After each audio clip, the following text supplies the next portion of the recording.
friends, welcome back to The Point Online. This week is Move Up Sunday and we're celebrating our grads. Some of you are probably looking ahead to the fall and having to send off your grad to a new school farther away. Some of you are just happy to see them move on to their next chapter. And still, some of you are simply wishing you could somehow go back to that first day of school. But what would happen if they did? What if they never grew up or moved up to the next stage? Well, believe it or not, it happens to us spiritually. Pastor Geoff will talk about being equipped and ready to step into the next phase of our spiritual walk. Sometimes we stop realizing that God is equipping us to do something special. So this Sunday, we ask, what might God be equipping you to do next? All right, looking ahead on our calendar, on June 19th, our young adults are invited to a Mario Kart tournament and a time of worship, testimony, and great food. Then on Sunday, if you're a dad and you're in the building, we'll be handing out Dad's Root Beer to celebrate Father's Day, and with it, a special message from Pastor Seth. I also hear there'll be spots to park your shiny rides in the parking lot. All right, it's time to top up your coffee and focus on worship.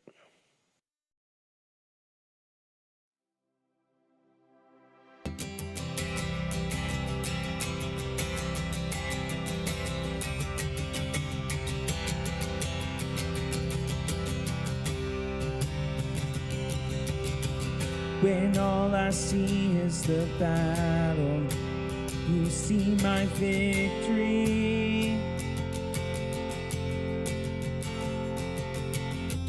When all I see is the mountain, you see a mountain move.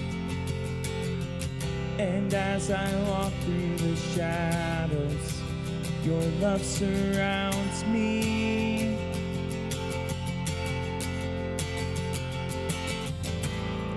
There's nothing to fear now, for I am safe with you.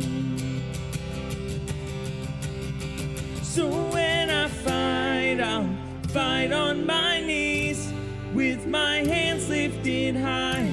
Oh God, the battle belongs to you, and every fear I lay at your feet. I'll sing through the night.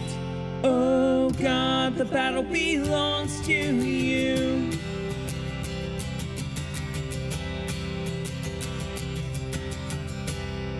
And if you are for me, who can be against me?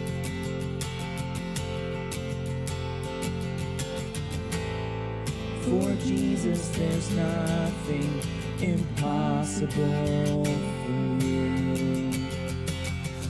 When all I see are the ashes, you see the beauty.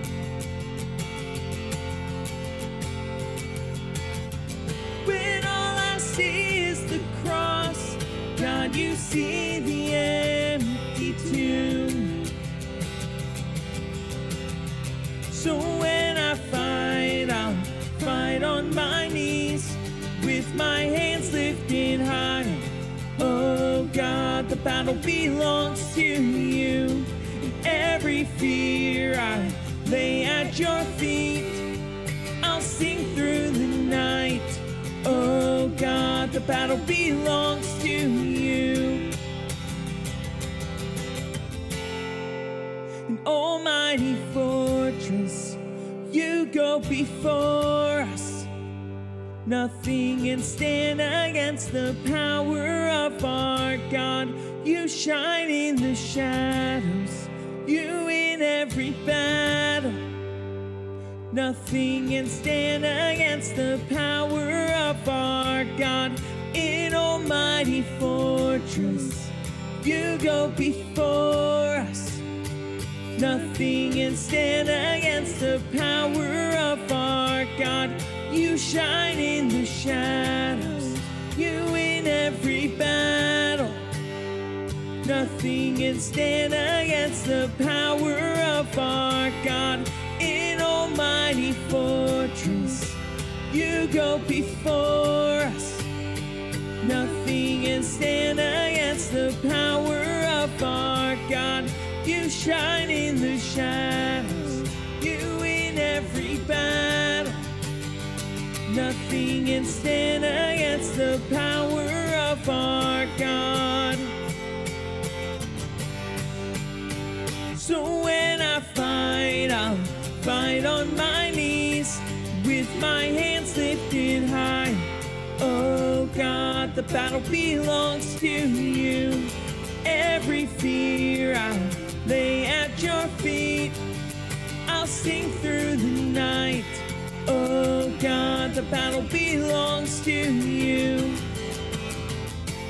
Oh God, the battle belongs to you.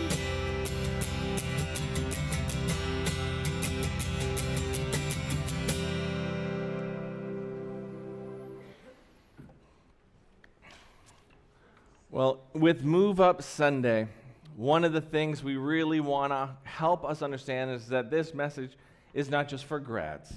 This message isn't for students or kids. This message is for everybody. And when we look at the Bible, we learn so much.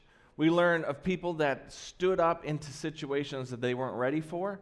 We see people that went into the unknown, into places that they didn't know.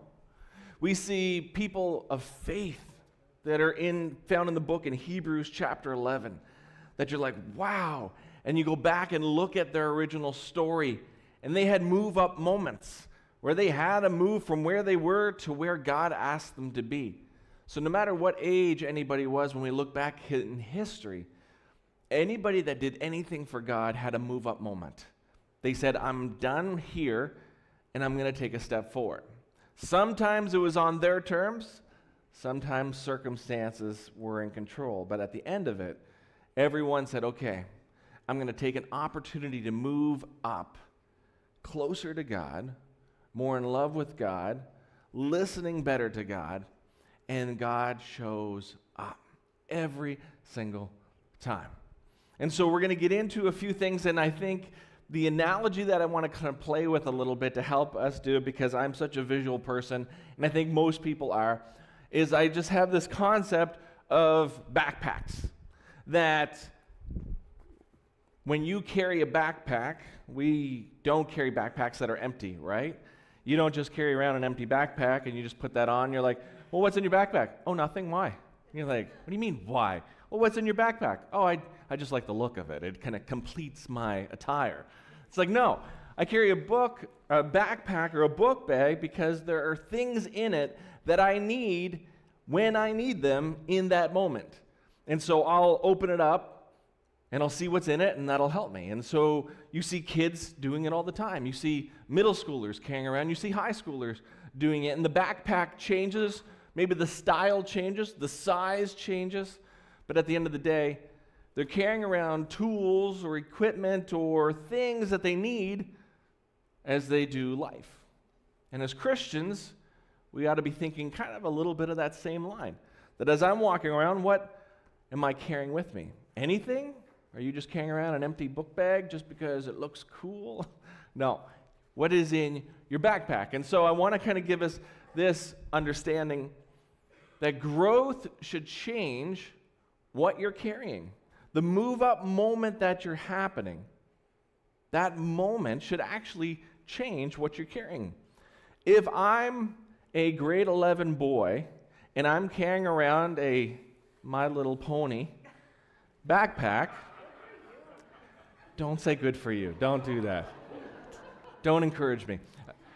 If I'm carrying around a My Little Pony, there's a couple things that are happening. One, would you assume that there's coloring crayons and Play-Doh, and my mom packed my snack for me, right? And I have no idea what's actually in here because somebody else put stuff in here? Possibly. But as a grade 11 student, you're like, dude, like, pack your own lunch, man. Like, what are you doing? Like, it doesn't make sense. Why would we see that? Well, because we all understand as you grow, you change what you're carrying. We just understand that. That just makes sense. But spiritually, we don't have those lines, those clear lines. Oh, now you're here. Oh, you should get rid of the My Little Pony. You should upgrade to something else. And so that's what I kind of want us to get around as we look through a few situations. But I want to get into this. that as we get into it, I want to talk about, let's just take elementary for example. When you think of an elementary student, I want to try something out. I want you to think that that elementary student is carrying around a book bag, and that word on it says engage. That everything that's happening is, I'm here for it. In sports, they're playing every sport. Doesn't matter if they're good or not. They play every sport. And as they get older, they play less and less sports because they get better at the particular sport that they say, that's my sport. But in elementary, you want to play chess? Sure. You want to go cross-country skiing? Sure. Do you want to go swimming? Okay. Like, they're just engaged. And as you figure out your faith and you start, it's like, I don't know what to do, but I'm here for it. I'm engaged. Let's go. And so some of those moments can actually look like this, that you discover church. You're like, this is amazing. I didn't know there's other people that were kind of thinking the same way I am. Wow, there's other people that I could actually become friends with. There's a community here. I'm going to go to this Mario Kart tournament. I'm going to go to classics. I'm going to go to something that there's a community there for me. I just didn't have that before. I'm engaged in this. Wow, I have some questions. Hey, ask some questions. Okay, you're engaging me. Oh, what about this? What do elementary kids do, especially the youngest ones? Why? Why? Why? Why? Why? I don't know. There's a line where you just don't know why. And it's who's going to get there first. Am I going to give you the answer, or are they going to just ask why one more time? But there is something about when you're engaged, you're going to search, you're going to figure this out, you're going to ask questions because you're starting to explore faith. Who is God? What is that like? Is that what we do? Is that what I'm supposed to do? I'm engaged, and what's in my book bag? Well, it's things that are going to help me be engaged, right? And it's good. It's very good. But then we start seeing a change, and we see the book bag start changing. The book bag becomes a little bit cooler, maybe a little bit bigger, maybe not.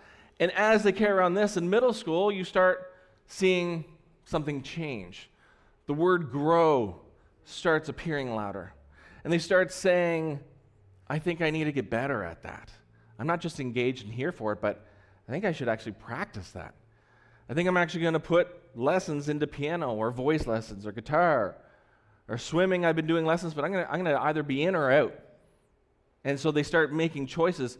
I'm going to actually try on a team that I could get cut from. And so they start going through that, and in life, you start feeling that, like, am I growing or am I just in the engaged phase?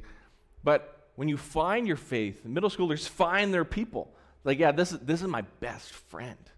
Elementary school, everybody's your best friend, right? The mailman that drops off the mail. Hey, you're my best friend because you gave me a postcard, right? Like, but in middle school, it's like I'm selective, and I'm growing to figure out who should be in my life and who shouldn't be in my life. And in faith, we start doing that too. Who do I want to allow to speak life into me? Who do I want to hang out with? Who maybe isn't helpful? And you start finding your faith, and you start putting things in your book bag that middle schoolers are carrying around, these calculators that have like letters on it. It's like, what are letters doing in numbers, right? And it just starts changing, and they start growing. And maybe in your faith, you start putting yourself in these situations where prayer starts becoming personal, where you're saying, you know what? I don't pray just because I was engaged in somebody praying. I'm praying. I'm growing in my faith. I have a Bible. I'm opening that Bible up. Maybe I have a study Bible. Maybe I'm in a group that's talking about the Bible, but I'm growing in that. We just spent 9 weeks talking about the fruit of the Spirit, right? And as we go through all the 9, there's growth that's happening. You're like, yeah, self-control. I'm working on self-control. God is growing self-control. There's growth that's happening. And God starts shaping our character. You start realizing, man, I start knowing who I am. I know what I bring to the table. I know what I don't bring to the table. And you start having some self-awareness. Or you are in middle school for sure. There's like, nah, this is not me. I just don't do that. I don't do that. I don't do that. I do this. This is who I am. And identity starts kind of getting tethered into it. But you start growing through that. And then we go to the next, where we see growth always prepares us for something. right? When you're growing, it's preparing. And so middle school, you don't just stay in middle school. You move to high school, right? Everybody expects you to go after middle school. You should keep going to high school. As a Christian, we say, okay, well, hey, isn't that great? They're just engaged. I'm glad they're engaged. No, put away the My Little Pony book bag, get a middle school book bag, and start filling it with your Bible and conversations that you're having and you're growing and you're owning. But then we don't stop there. You're like, hey, I'm doing great. I got my middle school book bag on, and then there's another level. And often most Christians stop at middle school. They stop at that, engage, grow, and they're done. And they forget there's another level. God's like, oh, you're so close. Let's keep going. Let's keep going. I have this great commission. I want you a part of it. It's not just about you.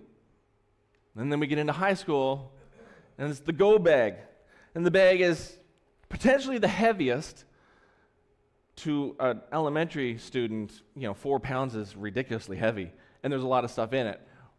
But in high school, the textbooks are just massive, and you have so many things in here. You start having car keys and a wallet because you actually have money, like your money. You don't have a bag lunch, you go buy your lunch. You might have work gloves or work boots that you're doing in shop class. You might have a resume that you have to drop off because you're doing a part-time job. And so as you see people start in high school, start growing and start moving through this, in life it's the same thing.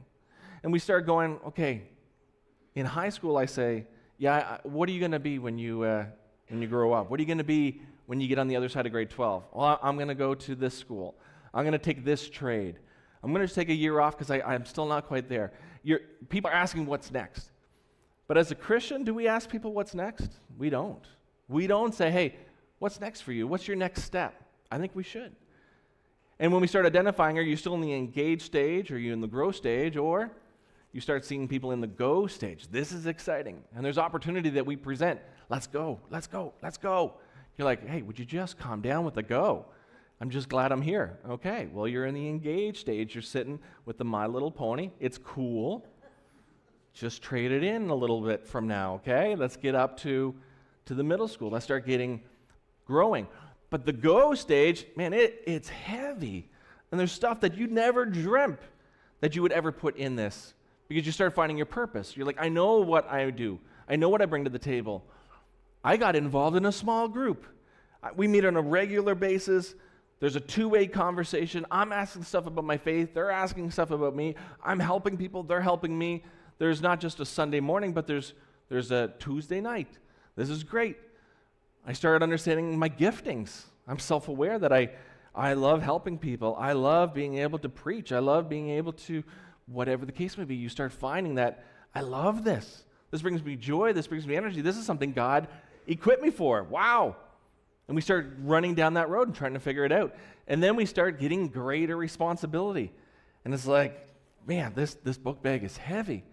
But nobody passes a high school or a heavy book bag and says, I feel bad for you. We don't do that, do we? We pass them the high school book bag and we say, you got this. You got this. Because, yeah, it's heavy, but there's responsibility because you're supposed to go. You're supposed to. If somebody was in grade 12 for 4 years, we'd say, what is wrong with them? Right? Like, what's wrong with them? They can't figure it out. They're not ready to go. But as Christians, we don't have those hard conversations. While they're sitting back engaged, just glad they're showing up, we say, hey, I think there's another step. I think you need to keep growing. And so the better that we identify what those are, the more we can run alongside of people. And then we start getting greater responsibility. Like, well, what do you do in the church? I had this conversation with somebody.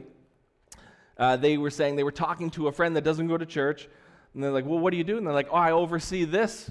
I'm like, oversee that? Well, you're just a volunteer. You're not even paid. That's not your job to do. Like, no, it is my job.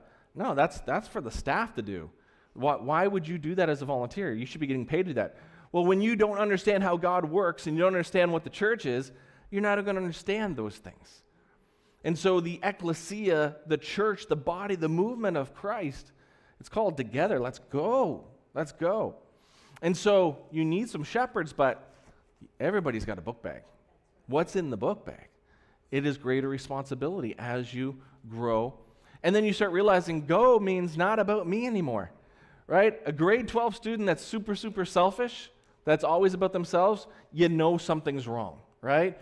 You're like, okay, you're grade 12. It's stopping about you. You got to start, put some volunteer hours in somewhere. Go serve at a restaurant or somewhere and start using a gift for somebody else. And they start going, oh, this is tough. It is tough when it's not about you. And then you realize, who do you do it for? Well, I do it for God. Then you start using your time and your money because you got some of it now. And you start realizing, oh, I'm gonna use it for God. How can I use my time? How can I use my money for God? And you start thinking beyond.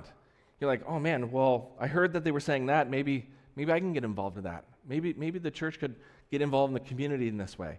And you start thinking beyond yourself and stop thinking about just engaging or even just growing, but rather you can now start going. And this book bag is quite interesting. I want to take a look at the Bible and get into this as I kind of build this framework to help us understand this. Luke chapter 12, verse 48, and we're going to read this. Would you read this together with me? From everyone who has been given much, much will be demanded.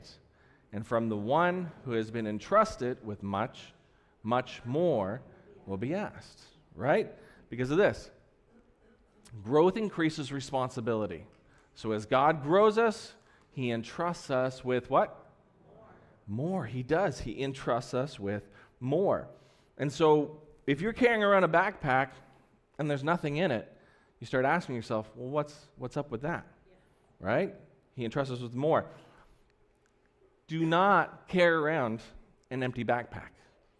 When you're saying, hey, if I'm a Christian and I'm doing that, am I carrying around my Bible? Am I carrying around my faith?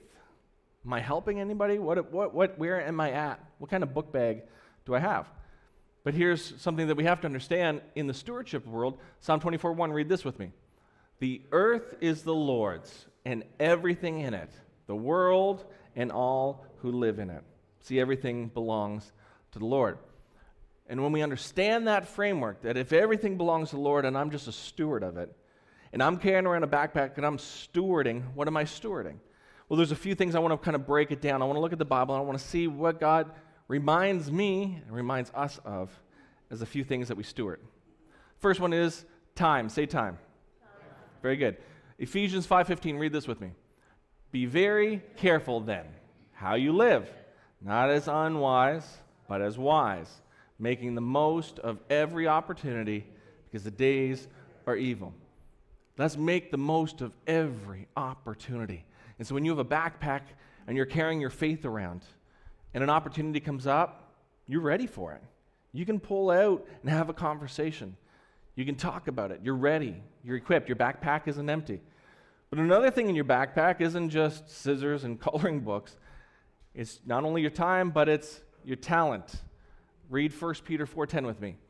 Each of you should use whatever gift you have received to serve others as faithful stewards of God's grace in its various forms. Right? When we understand that you do have a talent, that when you're walking around, there's something you bring to the table. So when you identify that, sometimes you identify that by just putting yourself in a situation like, I'm going to try. We'll see how that goes. Your talent is something that actually gets better over time the more you put focus on it. So if you're like, oh, I'm not good at this. No, you're not good at it. It's the first time you've ever done it. But it could be something you're passionate about, something that you can help people with and get involved in. And so what kind of talent can you bring to the table with that book bag that you have? It's then, if you click to the next slide, the next one is treasure. Matthew 6:21. Just go back here. Read this with me. For where your treasure is, there your heart will be also. This is super important. And again, these all could be talked about for 30 minutes. But when you're carrying around your treasure, right, and you realize that everything God owns, what I have is I'm just a steward, it's in my backpack. If there's an opportunity to help, an opportunity to give, an opportunity to assist, are you in the engage, the grow, or the go? Because if you're in the go stage, you're like, hey, I'm here to help other people. I'm thinking beyond myself. So I'm invested. If you're in the engage stage, it's like, I just can't give to anything because it's about me. And there's a season for that, and then we want to continue to grow, but we don't want to stay in elementary our whole time as a Christian. And then we realize there's other stuff in our backpack. It's relationships. And Proverbs 27:17 says this. Read it with me. As iron sharpens iron, so one person sharpens another. There's so many scriptures about so much of this. But sharpening actually has some sparks. If you've ever sharpened an axe or saw something sharpened, right, there's a little bit of friction that happens, right? And so if you want to surround yourself where nobody's actually pushing back on you, you're not getting sharpened. You might be getting used and therefore getting dull. But if you surround yourself with somebody or somebodies that's sharpening you, that's saying, hey, where were you? Hey, what's going on? Hey, great job. They can sharpen you. And when you sharpen, you're more effective. And so let's make sure we have relationships that are actually not just dulling us, but actually sharpening us. And pull out that backpack and say, hey, I can use that relationship. So then we see as well, if you go to the next one, influence. I know, it likes to freak out. Okay, influence. Matthew 5:16, read this with me. In the same way, let your light shine before others, that they may see your good deeds and glorify your Father in heaven. Right? There is an influence you have. When you realize that I have an influence, that I can actually make a difference, that what I say actually might motivate somebody, what I say might actually go, I never thought of it that way. And if you have influence and you know you have influence, how are you using your influence? Are you actually pointing people and doing good deeds? Not for good deeds' sake. Actually, it says that will actually glorify your Father in heaven. It's like, what's different with that? Why would they do that? That's amazing. That doesn't make sense to me. Something's up. Hey, as a Christian, I just do this because that's what God asked me to do. I'm doing this because that's the right thing to do. There's an influence that we have. Then in their backpack, we have some experiences. 2 Corinthians 1:4, read this with me. Who comforts us in all our troubles, so that we can comfort those in any trouble with the comfort we ourselves receive from God. If you're not tapping into God, you're not talking to Him, saying, God, help me through this situation. God, I celebrate this situation. Then you're not able to fully sponge that out onto somebody else, because they don't have a connection to God, but they can through you a little bit. And so we get comforted through God, but we can also be comforting others in trouble. And so when we're saying, hey, I've been down this road, this situation is not a fun situation, but this is kind of my experience, and this is how I relied on God. Have you ever been to a funeral where the family wasn't mourning like other families were because they just knew where the person that passed away is going? They're like, I just know where they're going, I'm good. You're like, what do you mean you lost your so-and-so? Yeah, but I know where they are, and it's okay with my soul. You're like, well, I wish I had your peace. You can. And so that experience you have is valuable to pull out of that book bag and help other people in that. And then spiritual gifts, we don't talk about this a lot, and we're going to be doing this a little bit later. But Romans 12:6 says this, we have different gifts according to the grace given to each of us. And so there are different spiritual gifts that are talked about in the Bible.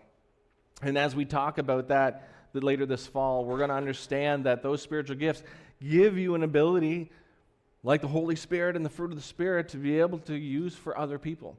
And so how we're using the gifts, how do you first identify, what did God give me? 2, how can I use that? But it's in your book bag. And so we need to remember that. And then we also have, if you hit me the next one, opportunities. Yep, it likes to bounce. Colossians 4:5. Say this with me. Be wise in the way you act toward outsiders. Make the most of every opportunity. And an opportunity arises, are you too tired for it? When an opportunity arises, are you too busy for it? When an opportunity arises, what is your attitude? It's like, I'm not equipped for it. I don't have those things in my book bag. Well, that's why I want to walk us through. You got a lot of stuff in your book bag. You got a lot of stuff. Take that out. Use those to help other people, to point them to God. Be wise in how you do it. Be wise in how you do that. But there are opportunities we need to be thinking about. And so your backpack, we see them. There's different backpacks. Okay? There's different backpacks because we're in different stages of your walk. Some are saying you're here and you're like, Geoff, I don't even know where I am with God right now. I don't even know if I really am following him, but I'm interested. I'm trying to figure this out. And so your book bag's going to look a little different. And some of you are like, hey, this is brand new to me. Like, I'm a year in, I'm trying to figure this out. I'm excited. I'm here for it. I'm engaged, which is great. And there's others, you're like, I've been doing this for a long time, Geoff. And like, yeah. Are you growing? Are you still growing in your faith? Or did you just feel like you hit it, I arrived? And then there's the go book bag. The go says, all right, like, aren't we moving? Like, I don't need this. I can lead this. I don't need this. I can lead this. I can reach. I can give sacrificially. I can get extra involved. There's so much more that might not make sense to somebody that's got the engage book bag on. It makes a little bit more sense to those that have the grow book bag on. To those that are wearing that go book bag, you get it. You're like, let's go. But when you're talking to somebody that doesn't have the same book bag as you, sometimes there's like a whoa, what? And so you watch people, a lot of people in this room have contributed to the Dominican and helped. We just went through Danica's dream. Had over 200 gifts of $31 to help somebody, right? Which is amazing. And so there is a go mindset that you're like, right, I'm reaching in and I'm giving of my finances because I know it's not about me. And I know it's about going. And so I'm going to be part of that. I'm going to move in that. And so we see these things. If you go back, this is on you. We don't have time to get into it, but Matthew, you can write this down. Go read the parable of the talents. Okay, he gave 3 guys, and so he gave 3 different sets of talents, money, and it's interesting to get into the backstory of how much that was. But what I learned is a talent was a lot of money. It wasn't he gave $5 and $10 and $1, but the 2 people went and invested it and said, I understand what it means to go. But the other person says, I'm not quite sure what that means. So I'm just going to stay here. I got my little elementary backpack on. I'm going to play it safe. And in the parable, he comes back and says, whoa, what is wrong with you? Well, I thought it was good. Well, of course, because you don't have the other backpack on. So you're not quite getting it. But you got to keep growing. Because God has placed things in your backpack that are far more valuable than you realize, right? If you've ever had one of those scientific calculators, when you first use it, you're like, tangent? What is tangent? Cosine? I heard my parents talk about cosigning a house. Is that what that button? That's a weird button. No, that's not what that button's for. And so you start realizing that there's stuff I just don't understand. And eventually, as you put yourself in situations, you realize, oh, that button actually is a time save. That's an amazing button. It's a shortcut. It's needed in this situation. It's not needed for 2 + 2, though. But it's needed when things get a little bit bigger, a little bit tougher, more responsibility. Then you're going to need it. And there's things in your backpack that you're going to need. But there's situations that you don't need it, and there's situations that you do. So really, it comes down to, as you self-evaluate, which backpack do you currently wear? Are you wearing the Engage, or the Grow, or the Go? And figure that out. And as you kind of say, hey, I feel like I kind of play around with both of them a little bit, just figure out where you are and keep growing, because you don't want to stay in elementary your whole life. You don't want to stay in middle school your whole life. We want to always keep moving through that. And kind of one of the things that is loud to me is Acts 20:35. Read this with me. It is more blessed to give than to receive. It is more blessed to give to receive. And when your faith is about recognizing God started it, okay? And I don't mean in the playground where like, you started it, okay? But I mean, God said, I made my creation, I love my creation, I'm going to lay my son's life down as the ultimate sacrifice for you, because for God so loved the world that he gave his one and only son. And whoever believes in him will not perish but have everlasting life. And so when we recognize that motive, he started it. What does it mean for us? It means if we can follow him and say, I'm all in. I'm all in. Here's what not to do, okay? Do not look like this picture. If you put this picture on the screen, do not look like a grade 11 student wearing a T-Rex spaceship backpack, okay? Just don't do it. Don't do it. And I don't mean physically. I mean in your faith, okay? There's something wrong we understand. It's like, come on, man, like, we got to keep growing here. It's like, yes, absolutely. Growth should change what you're carrying. We said at the very beginning, growth should change what you're carrying. And so if you want to move up, figure out where am I at? Where do I need to move up? And once you start moving, watch growth happen. It's exciting. I'm excited for you. I want to pray for you. Would you stand up? I'm going to pray for you, and then I want to close the song off, and so I'm going to ask the worship team to come back and just spend the last few minutes closing our time off, just singing and saying, God, in this moment, we're just going to sit, and we're just going to ask, God, help me recognize where I'm at and where I need to grow. Let me pray over you, and then I'll ask the worship team just to close us in the song in this moment. So God, we thank you for this information. We thank you that as we look to Scripture, we can see so much of your handiwork in so many people. God, when we look back at Joseph's life in the Old Testament, like we talked about last time, and we see growth happening, doesn't mean life's easy. Oh God, we look in the New Testament, we see Paul, and he was not wearing a backpack, and then he encountered you, and he started growing in his faith, and he started going, and he started moving other people to go, and God, you created the church to go. You sent the church on mission to make disciples, people that love you and follow you, to then tell your good news that you sent your one and only Son, and whoever believes in him will not perish but have everlasting life. And if we say with our mouth, Jesus is Lord, and believe in our heart, God, that he died and rose again, defeating death once and for all, that we will be saved. So God, we hold on to that promise. We recognize the backpack that you gave us that is filled, is not empty. And God, we keep growing and we keep using what is in it to glorify you and to help others. God, because we want to love you with all our heart, soul, mind, and strength, and love our neighbor as ourselves. So we thank you for this message. We thank you for this group of people online and in person. May you move them to grow, because growth changes us. Pray this in Jesus' name. Amen. Thank you so much for joining us today. You're always welcome to visit us in person next Sunday at 9:30 or 11 a.m. or join us online on our YouTube channel at The Point Church CA. You can also follow us on Facebook or Instagram. That way you don't miss upcoming services and new content. We hope to help you discover God and take steps towards owning your faith. Have a great week.